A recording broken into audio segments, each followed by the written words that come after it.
Hey, welcome back to this channel. My name is Coach, and in this video I'm talking to Nikon. I was reading a few days ago, I was reading that Nikon is having financial crisis, financial problem. So they are like probably $750 million in debt, and that's $1 billion in yen. The company that owns Japanese own them right now, as I read. I don't really know much about them because I don't use Nikon. I use Sony. So now when I think about it, they made an example, a comparison with Olympus. I think Olympus or Olympia, another camera company that has such problem in, I think, 2019. And they said Olympus or Olympia, like I said, maybe I should call it Olympus so we don't, waste time on that, got over it. And how they got over it was because, they were able to do some things, put some things in place. They changed the management and brought in some new management. And I think this new management implemented new styles, ways to make more money, to make more sales. And then they could remain in business because they're still in business right now. But the problem is that what Olympus was owing, was in debt back then in probably 2003 or 2013 or 2009 or 2007, I can say. And what is it called? Nikon is owing right now. The financial deficit right now for Nikon is way bigger than what those people were having then, even if it should be the same year, the same time. But now, what does Nikon need to do? So this is one thing that I see about many people, about many businesses. So when they are shooting their advertisement, that's number one. When they're shooting their advertisement, they do, like the camera, they shoot the camera could be flying in the sky and, do a lot of stuff. But in real life, believe me, the camera would not do that. Why would I buy a camera because I want the camera to be flying? No. Okay, you could say you shoot someone who's, or you shoot a product, the product is flying, and I don't know the skill to do that. And that was why I went for the camera. That would be a very big turn off for me. This is why. Every camera company does that. Every camera company. Now, you hire someone who's into filming, like into film industry, and that person does the commercial for you, and people love the commercial because, the way it moves.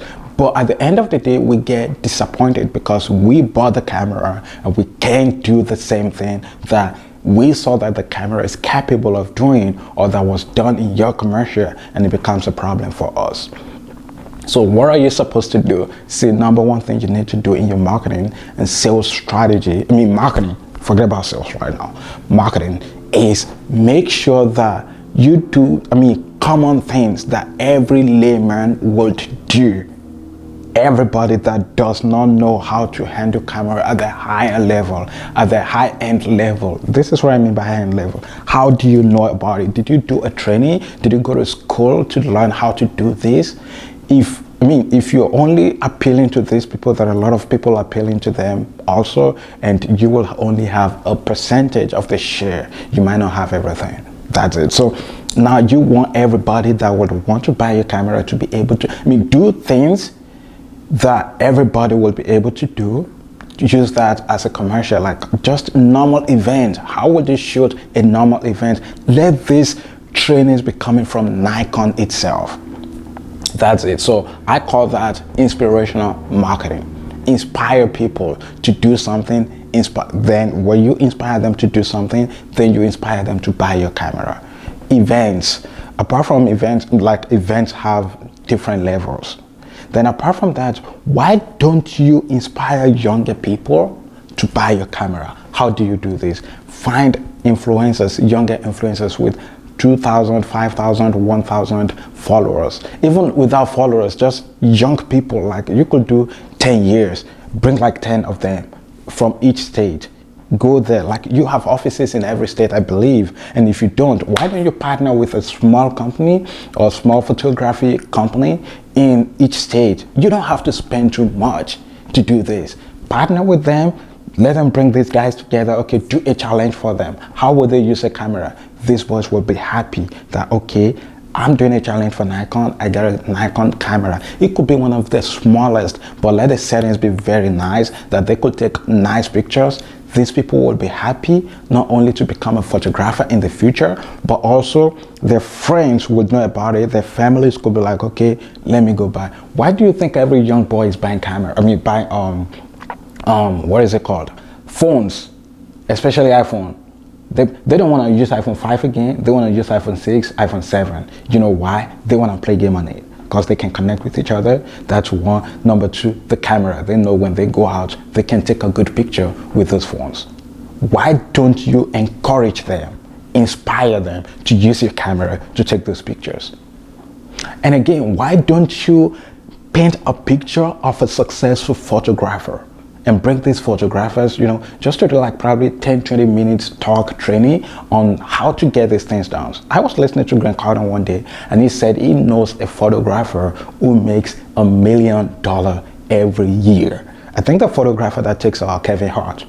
Imagine, could you tell a boy of 10 years, would you like to make $1 million a year in your future by the time you're 20 something? Okay, you can get that done with this camera. Talk about Photoshop. How do you do your editing in Photoshop? And even without all these editing softwares, how can you set your camera to take a very good and decent pictures?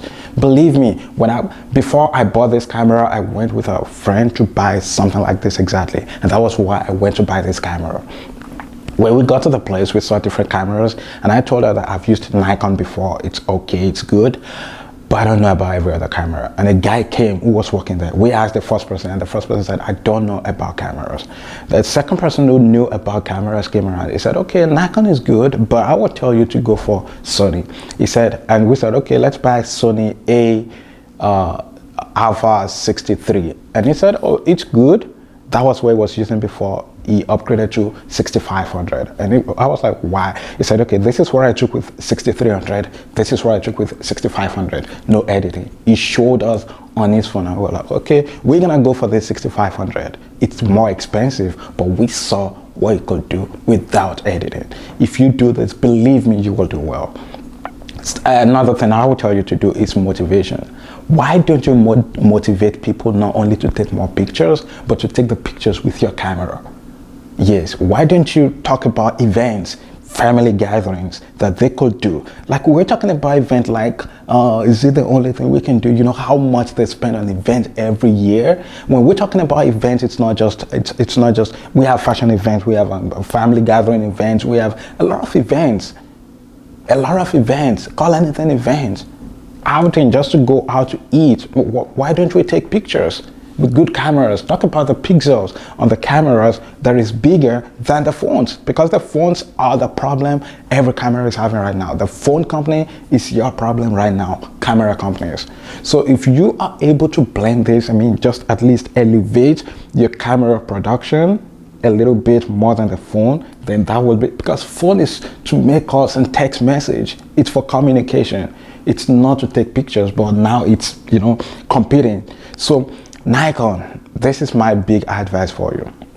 Inspirational marketing, as I call it, motivational marketing. If you can do those two, you will bounce back. And also help people, younger ones. Tell them, because these younger ones would not only tell people about you, but when they grow older a little bit, then they would also start buying your camera. They will believe, because you're the one that connected with them. I think Geico is doing a commercial right now. They talk about nostalgia, a commercial that people remember it. Let me tell you why. Because when we were younger, those are the things we were introduced to. Then we want to see them again. When we have a memory of them, we smile, sometimes we cry, sometimes we're like, wow, I miss this moment. That is what you want to do.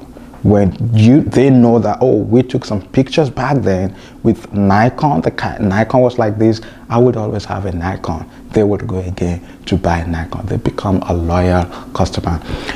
Last but not the least, you produce camera every year, right?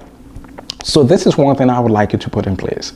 Make sure every photographer, everybody that buys a camera has a code on their receipt that they use, either they buy online or from anywhere they buy, except if they buy used. If they buy new, let them have a code on their camera that Next year, after a year, they buy that camera, they can upgrade to another one. They just pay the difference. I don't know how that would help you because I don't know how much you spend on your production, but I know it's possible. You can just upgrade a little thing in the same camera. Yes, in the same camera. Then you increase the price a little bit, then they just bring in this and you still make your money. What can you do on this again? I mean, I don't know how you can do that, but one thing that I want you to do is like a subscription that they come every year, not to renew the subscription, but to change the camera. To change the camera, then they know that they're getting something better. They'll be like, Nikon cares for me. That's it. With that, you would win. Thank you for joining me again today. My name is Deji Kochila. If you need me in Nikon, or if you know anybody that works in Nikon and they need me, come on, man, I'm available.